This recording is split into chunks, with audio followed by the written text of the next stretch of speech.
আসসালামু আলাইকুম ওয়া রাহমাতুল্লাহি ওয়া বারাকাতুহু। আমরা আজকে ছাত্রদেরকে জিজ্ঞেস করেছি যে চ্যালেঞ্জ করেছি একটা প্রতিযোগিতার মতো যে যে আমাদেরকে নির্ভুলে 10টি হাদিস শোনাতে পারবে আমরা তাকে পুরস্কৃত করব। তো পুরস্কার কি দিব সেটা অবশ্যই বলবো না, তবে পুরস্কৃত করব এটা ইনশাআল্লাহ। ঠিক তো যাই হোক, আমরা জুনায়েদকে পেয়েছি। জুনায়েদ হাত তুলেছে সাহস করে যে ও নাকি নির্ভুলে 10টি হাদিস শোনাতে পারবে আমাদেরকে। তো আমরা দেখি ও কতটুকু পারে।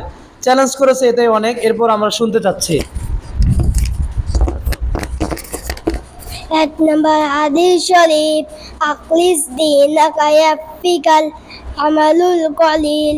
হাদিস শরীফে অত তোমার ইমানকে খাঁটি করো, অল্প আমালই নাজাতের জন্য যথেষ্ট হইবে।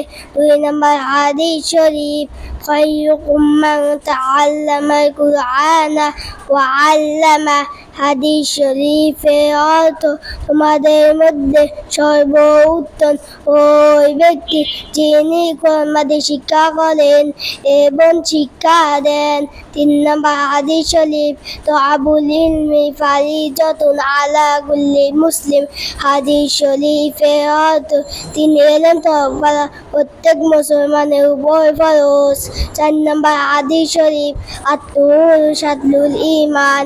হাদিস শরীফে অর্থ পরিকতা ইমানের অঙ্গ। 5 নম্বর হাদিস শরীফ, মিফতাহুল জান্নাতিস সালাহ।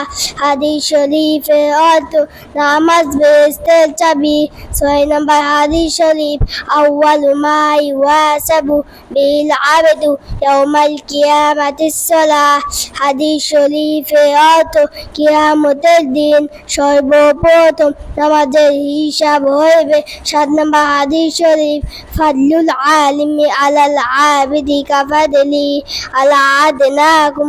হাদিস শরীফে অর্থ তোমাদের মধ্যে সর্বাপেক্ষা ছোট ব্যক্তি হইতে আমার মতো বা যত বড় বেলেম আবেদের চেয়ে একজন খাঁটি আলেমের মতো বা তত বড়। 8 নম্বর হাদিস শরীফ, আদুয়া ওয়াল ইবাদা। হাদিস শরীফে অর্থ দোয়া ইবাদত। 9 নম্বর হাদিস শরীফ, মাল্লাম ইয়াসালিল্লাহ ইয়াকুতুব আলাই।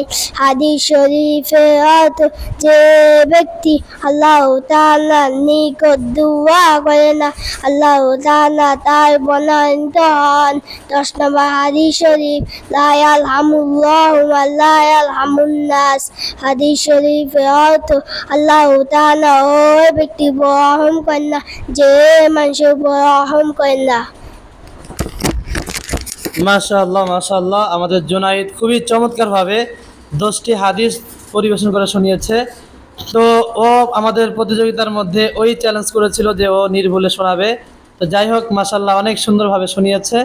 তো এখানে যাদেরকে দেখতে পাচ্ছেন সকলেই পারে, হয়তো বা সাহস করতে পারেনি, তবে জুনায়েদ সাহস করে এসেছিল। তো যাই হোক, একটা জিনিস মনে রাখবেন, যে সাহস করে সেই কিন্তু সফলতার দ্বারপ্রান্তে দ্রুত পৌঁছাতে পারে।